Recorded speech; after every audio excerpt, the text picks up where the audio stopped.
Well, good morning, ladies and gentlemen. It's a pleasure to be here. As you can see, my presentation is titled Legislation and Regulations, which immediately puts most people to sleep, but I'm going to try and keep you awake at least for the first half hour. I've only been in the fridge industry now for nearly 24 years, and when I was leaving my last job, which was in a marine engineering background, my then boss was a bit concerned for me. And his concern was that I was moving from a dynamic and forward-looking industry, shipbuilding, into what he considered to be quite a narrow and small niche field. And his concern was that I was going to get bored very quickly because nothing very much happened. I certainly didn't realize, and he certainly didn't realize either, that actually I was moving into an industry which at that point in 1990 was just beginning to become aware of the issues that were associated with the introduction of the Montreal Protocol. And the last nearly 24 years, I have to say I've been in an industry that hasn't stopped changing, hasn't had to continually look at what it's doing and adapt and change and bring forward new ideas. And we're at a stage now where I think we face further changes going forward, which I think right now most of us can't fully appreciate, except that it's at least as big an issue going forward as it has been for the last 23, 24 years. So where did it all start? Well, it started back in the 1970s when a couple of scientists were doing some studies and realized that there was a significant potential that the use of chemicals that contained chlorine and bromine were likely to have some sort of effect on our ozone layer. And it wasn't until I think the early 1980s that the British Antarctic Survey actually brought forward evidence that this was the case. And of course, we now all know it as the ozone hole in the ozone layer, which is most manifest at the North and the South Poles. And this picture is just the picture of the largest observed hole in the ozone layer, which was seen in September of 2006. In a sense, we've dealt with that. The Montreal Protocol came about because both the scientific evidence and then the support from the scientists on the ground identifying that the theory was in fact happening in practice. The Montreal Protocol was signed in 1987, and we are, in a sense, facing the tail end of what that has meant for our industry, which is that by the end of next year, end of 2014, it will be illegal to use any chlorine containing refrigerant, so primarily R22 for those of us in our industry, to service or maintain plant. Behind that, although not really behind it, kind of to the side of it, was another issue that people or some people were certainly aware of. I only became aware of it, if I were honest, probably around the mid-1990s, that alongside creating holes in the ozone because of the use of certain types of refrigerants, the amount of carbon dioxide that is in our atmosphere has been increasing and had been increasing exponentially since the start of the Industrial Revolution. And the issue with regards to CO2, of course, is that it's a greenhouse gas, and it has the ability to increase the temperature of the Earth. We've got a new set of scientific data coming out even as we speak now. And of course, earlier this year, we passed a particular milestone which is unprecedented in the history of mankind as we've existed for the last few 100,000 years, and that is that CO2 levels, background levels in the atmosphere now have reached 400 parts per million. As Captain Kirk said, we're definitely boldly going where no men have ever, or women for that matter, have been before. We're in a new place. We don't quite know what that means. There's still a lot of debate amongst the scientists, but there's no doubt that we're, I think, in an uncomfortable place, and the question is, are we going to do anything about it? Well, coming out of the identification of the fact that CO2 levels were increasing and that this was having an effect on climate temperatures is the Kyoto Protocol. And it's an interesting thing. A lot of countries signed up to it. But this picture really just gives you a snapshot of where we're at right now. The dark green countries marked out in dark green are those that have committed themselves to binding reduction targets. As you can see, it's primarily Western Europe, Western and Eastern Europe and Australia. The countries that are in orange and red are countries that either never signed up to the Kyoto Protocol or initially signed up and then backed out. The countries in purple are countries that initially had a target, but in fact, in the second phase of the manifestation of the protocol, no longer have binding targets. And the rest in the sort of lime green are what are defined as Article 5 countries, developing countries, who again, there are no binding targets for. So this is where we're at. There is no significant consensus on targets for reducing CO2 other than in Europe and Australia. And what's the issue? Well, just in case you didn't realize, this is carbon dioxide. This is the global warming potential of it. It's the benchmark, so CO2 is 1. Alongside CO2, the Kyoto Protocol also identified other chemicals that are greenhouse gases.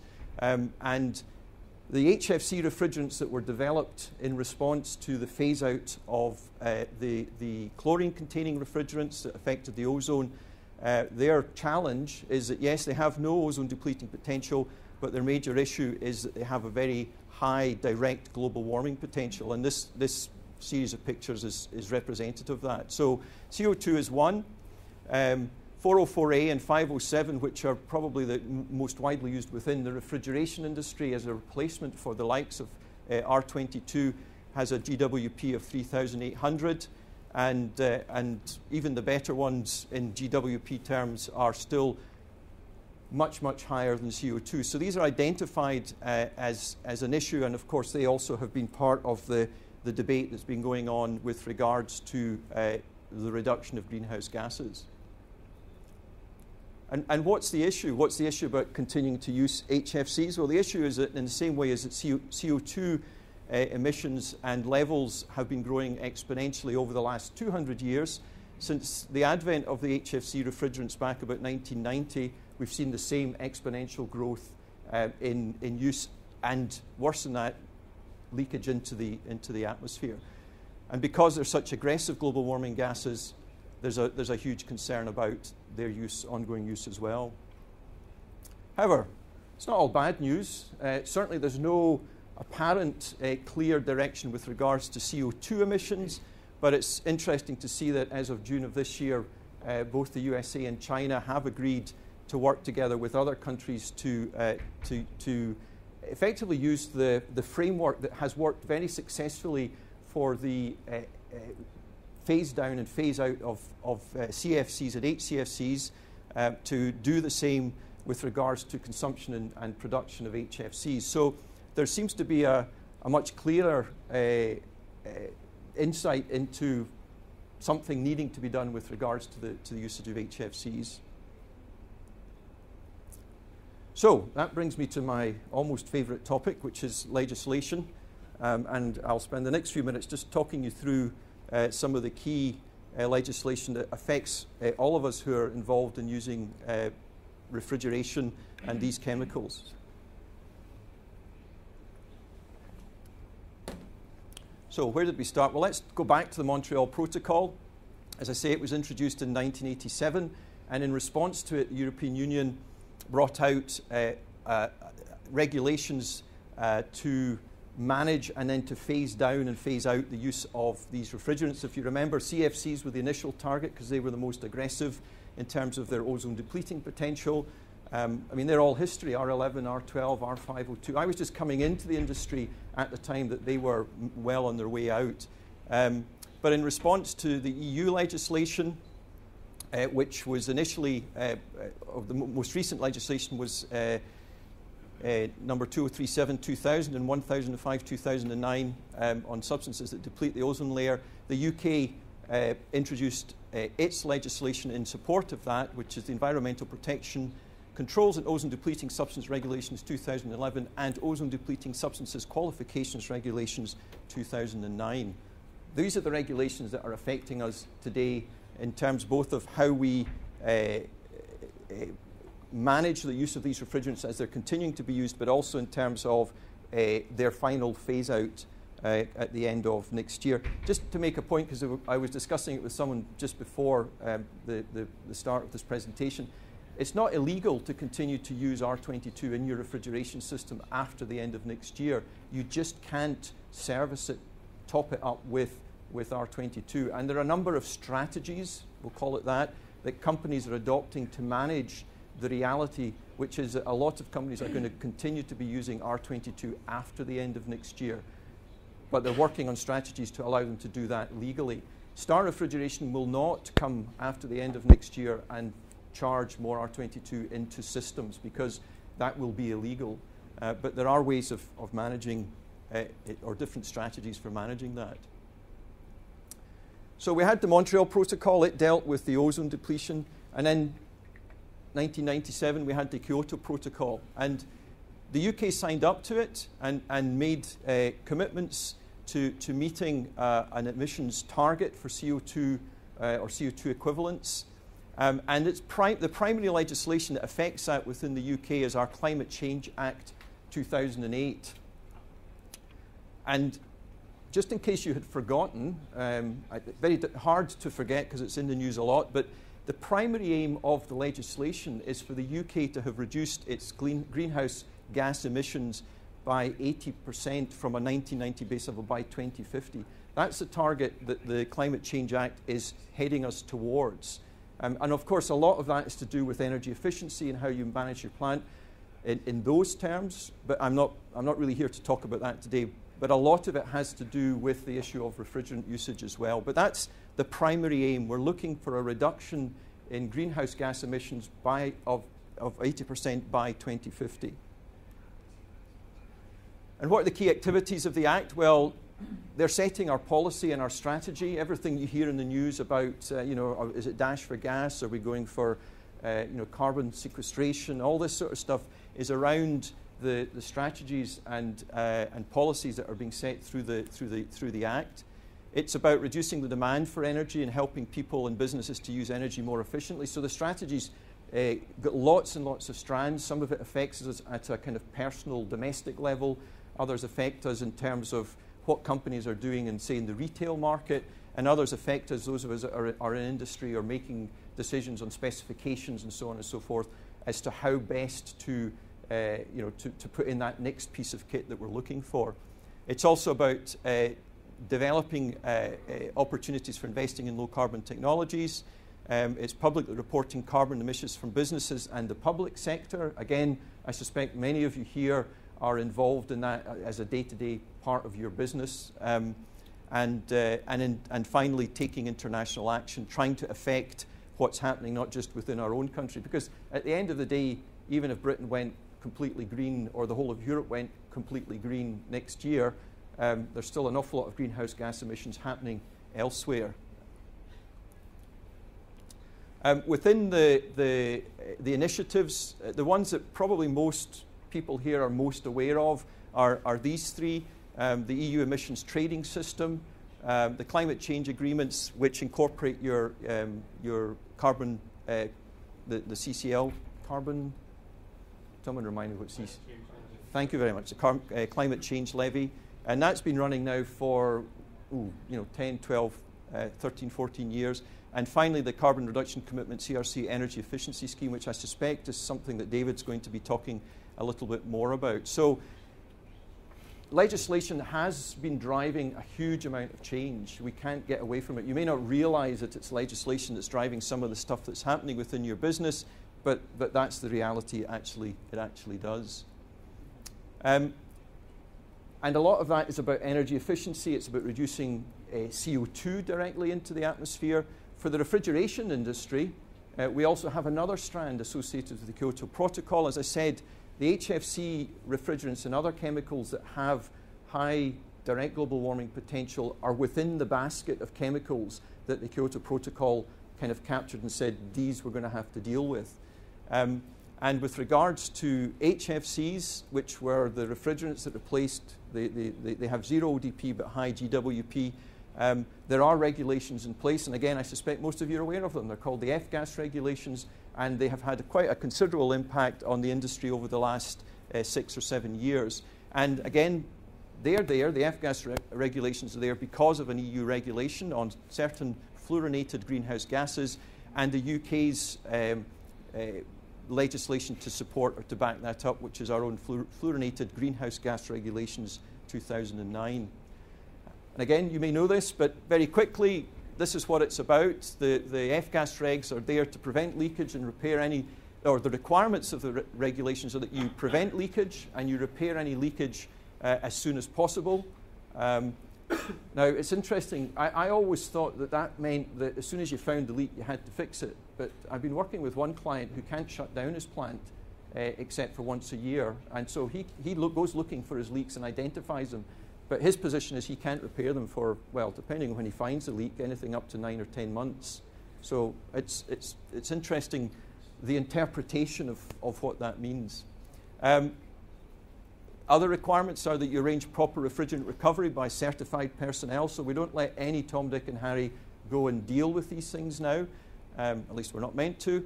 Carry out scheduled leak checks, ensure that only certified competent personnel carry out leakage checks, and maintain records. And on the whole, my team do quite a lot of legislative compliance work, we do a lot of inspection work, and on the whole, when we go looking for records, most places we go have quite good ones, and some not so, but I would say better on the whole than not.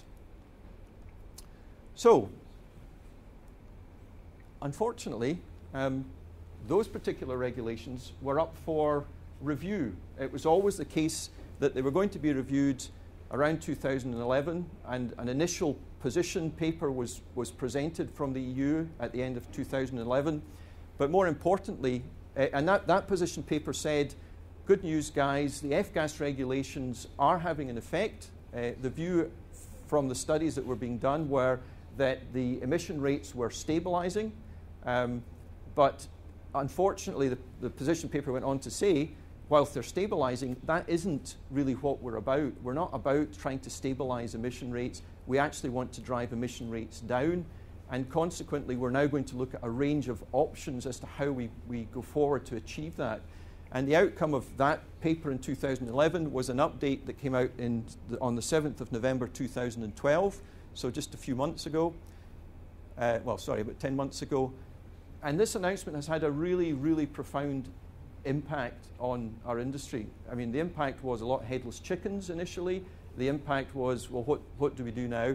And the reason for that was that the key proposal of this announcement, which, by the way, isn't yet law, there's still a lot of water to run under the bridge before the final decision on exactly what shape this is going to take comes out.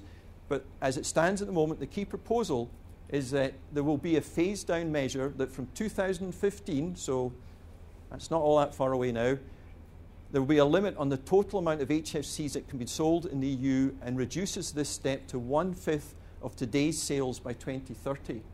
So that's only 15 years. I mean, the Montreal Protocol, we've had 25, 26 years to deal with. This is saying that from the beginning of the year after next, there's going to be a limit and a phase down on the use of HFCs. And the update, the announcement that came out in November of last year, gave some particular targets. So it looked at the use of HFC 23, which, by the way, has a GWP of 12,000. So I'm really quite glad that they're dealing with that one. But there'll be a complete ban from the beginning of 2015 on its use in fire protection systems and fire extinguishers. Domestic refrigerators and freezers from the beginning of 2015 will not be allowed to use HFCs with GWPs above 150.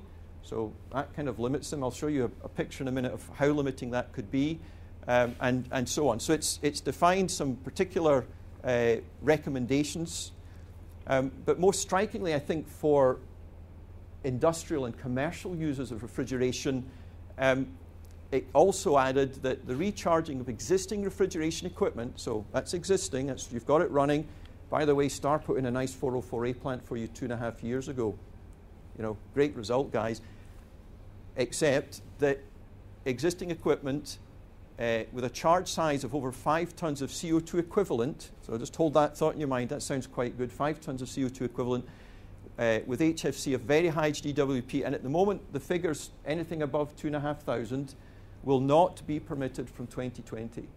Okay, so hold the two thoughts, 5 tons of CO2 and GWP above 2,500 will not be permitted in existing equipment from 2020. I like this line because I didn't quite understand what they meant here. This was the kind of, as more adequate and energy efficient drop-in refrigerants of lower GWP are already widely available in the market. I'm going to ask somebody very clever at the moment, like Andy Pearson, can he name any that he'd like to use in place, but he's shaking his head. That was, to me, that was a really odd statement because I don't believe that. But anyway, it's what was in the document. So 5 tons of CO2 equivalent, just for your information, is a refrigerant charge of 1.32 kilograms. Okay, so we're not talking somebody's big hairy-chested refrigeration industrial plant making whatever. We're talking about a split air conditioning system. So that's a tough place to be. You know, really, really tough place to be. If you've got a charge of 5 tons of CO2 equivalent or greater, with a GWP of 2,500. 404A, if you remember from the earlier slide, was 3,800, so it's affected.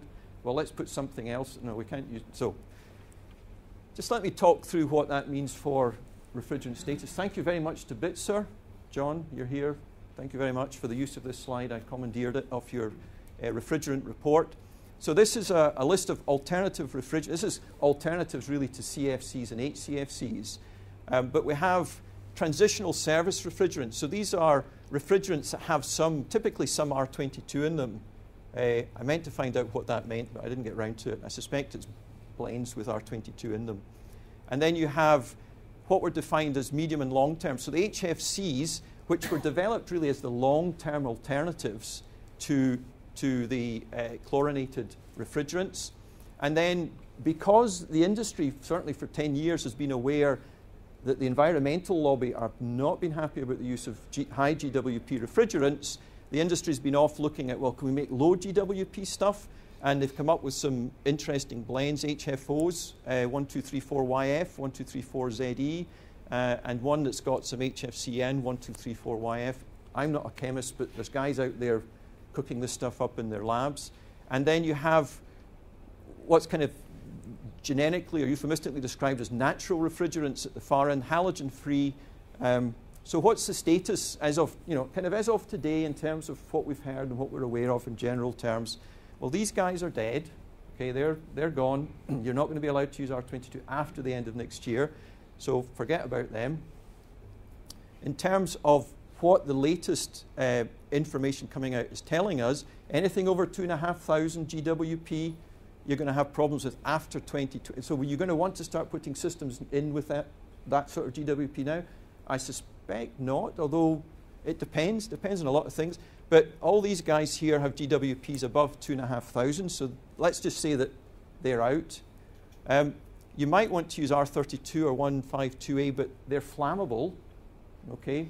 Some more flammable than others. So I've put them in kind of dotted lines. They're certainly potentially usable, but bring a kind of raft of issues associated with that. So in terms of the HFCs, the fluorinated refrigerants that are chlorine-free, you're left with the likes of 134A. Now it's got 1,300 GWP, and in terms of its characteristics, it's got there's some issue. It's good for certain applications, but maybe not for others. You've got blends like 407, which again, there's a range of these, of 407 designated refrigerants, but they suffer from temperature glide in the evaporator, and again, the particular application's difficult, particularly if you're looking at retrofits, maybe not so much with new installations. 410A, great refrigerant, love it, but very high, relatively speaking, very high operating pressures, and 417A. So the fluorinated, yeah, they're okay at the moment. As I say, we don't actually know what the final outcome is going to be coming from Europe, but as things stand on the information available. With regards to low GWP, there's a bit of a question mark because they're relatively new. They are available, they're market ready. Some companies have been producing chillers using I think 1, 2, 3, 4 Z, well, YF and ZE. Star has done work on its chiller range using the ZE designated one as well. But this one in particular is mildly flammable, and if you ever read any of the trade magazines about air conditioning in cars and the big debate that's been going on there, should they use CO2, should they go for this stuff? Mercedes, I think it's Mercedes who are still fighting the battle and saying we're not going to touch this stuff. They're actually continuing to use 134A, despite the fact that there's another regulation called the MAC, Mobile Air Conditioning Regulations, which bans the use of 134A in cars now. Mercedes say, well, too bad, we're still going to be doing it. So, question marks over these guys, and again, not applicable in every situation.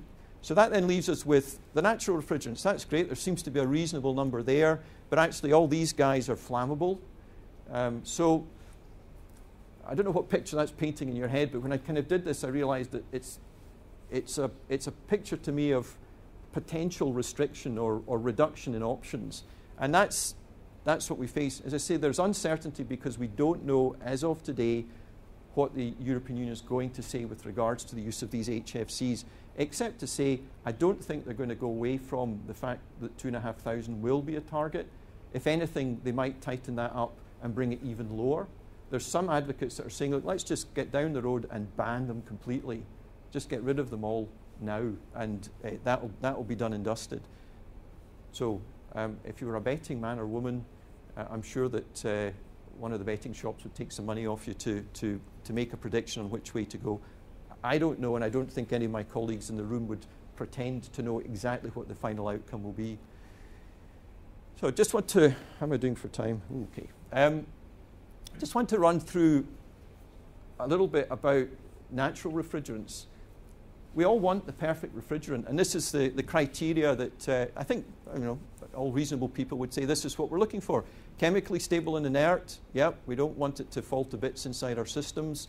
We want it to be suitable for as wide an operating range as possible. Let's go down to minus 75. Yeah, well, there's not a lot going on below that in vapor compression terms. Up to about 20 degrees. Good thermodynamic characteristics. We want it to be efficient. Non-toxic, definitely don't want it to harm people. Non-flammable, because that makes life hard. Zero ODP, of course.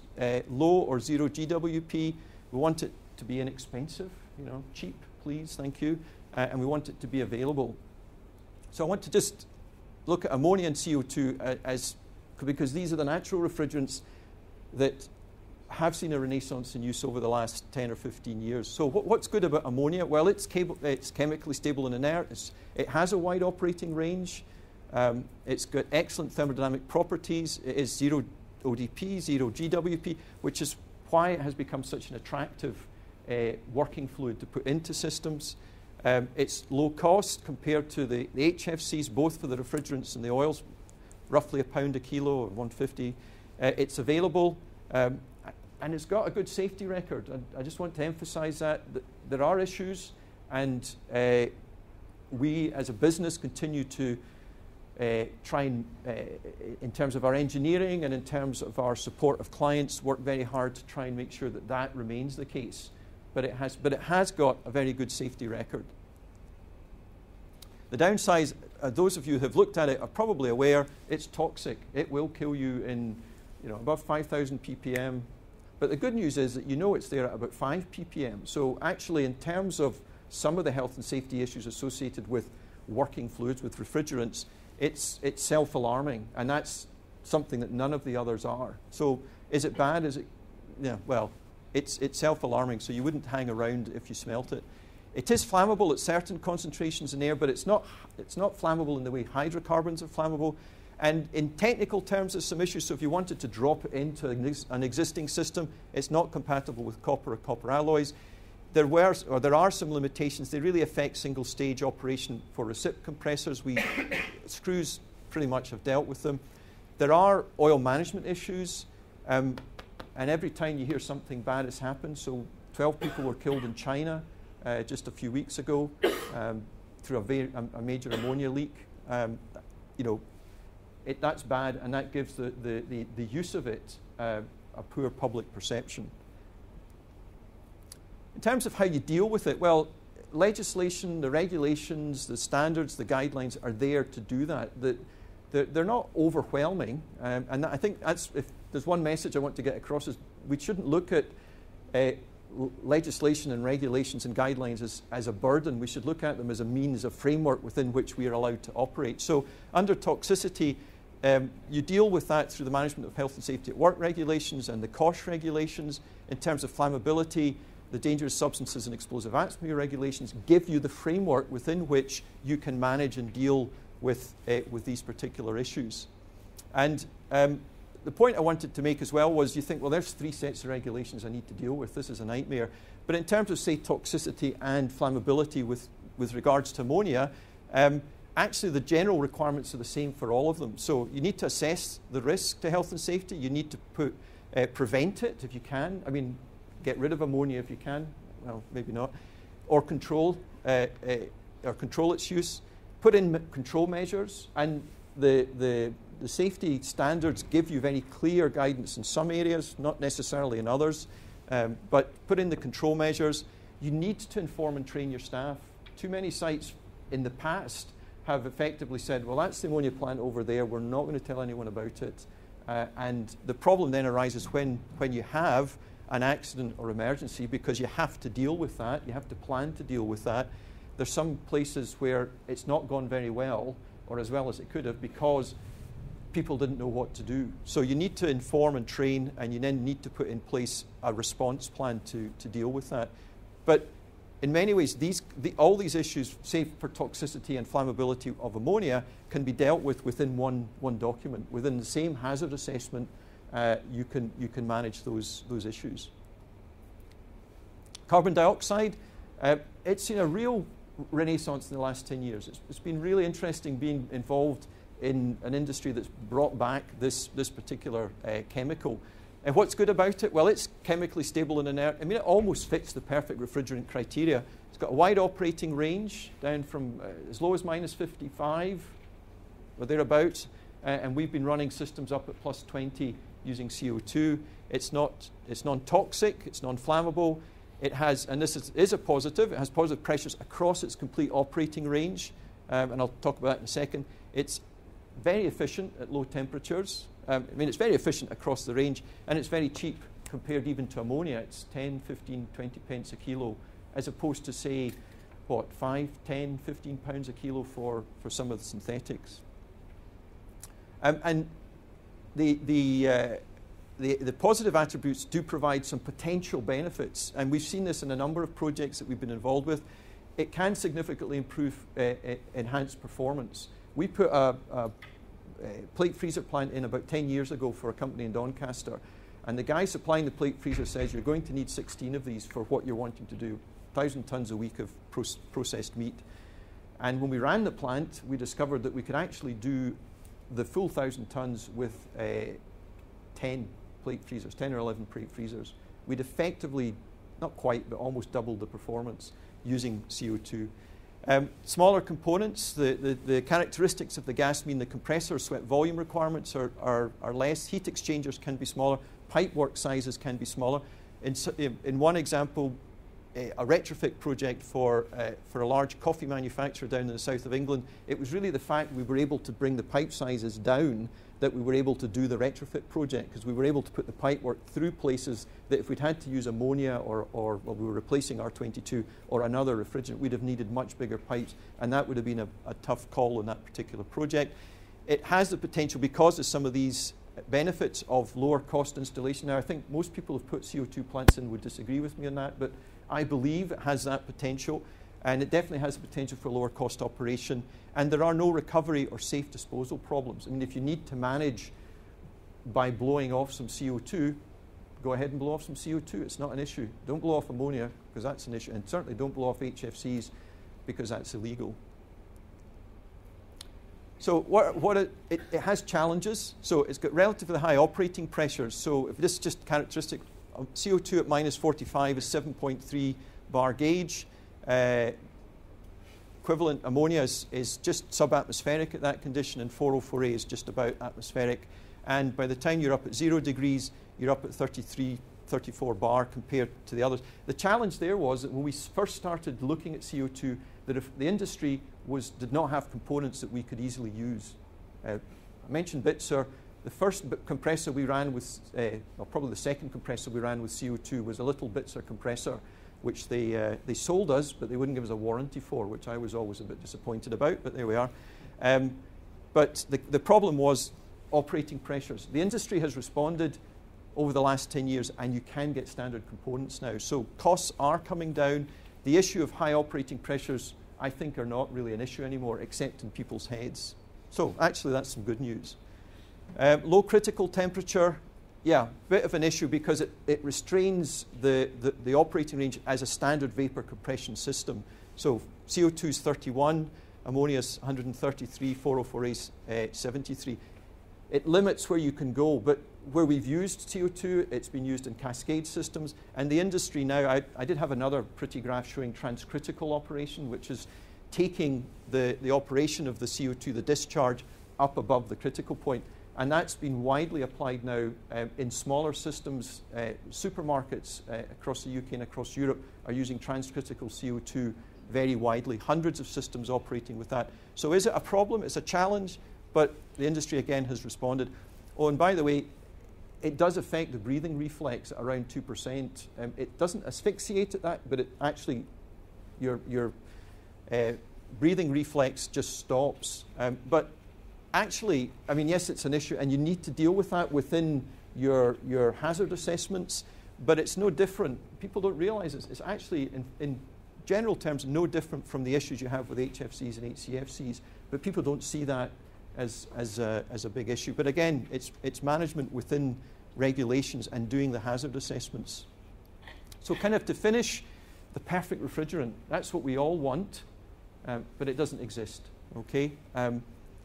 The application of all refrigerant options and the systems that go with them is a compromise. Each carries benefits and challenges. But as I was saying, I kind of leave you with the thought that regulations, standards, and guidelines aren't there as a barrier to use. They're there as a framework within which you can operate. And as long as you do that, then it can be done safely, whichever way you happen to go. And the final thought is the way you go, there's no one way. There's no right answer. I can't stand here and say, well, I know the right answer for every single system that's going, because the direction you go depends on the criteria that you decide to apply and the weighting that you give to each. So by that, what do I mean? Well, things like, what are your process requirements? There's a question. What's the size of your load? What's the profile of your load? What's the operating temperature? The infrastructure constraints that you might have. Lots of sites exist. And you might have power or water or space constraints. The location of the site. You might say, well, we can't put ammonia into this installation because, well, there's one example here, an ice rink, where their plant room is in the middle of the building. That's not a good, well, actually we can get over that, but how important is that to you? So site location, is it a new system, is it an existing system, or so on? So there's a range of criteria that you're going to apply, and there are relative weightings that you're going to give to that. And if the fridge guy or your consultant is saying, well, I know the answer, there's only one way to do it, I would challenge him on that question, because I don't believe that either. So thank you very much. I'll hand back to Rob.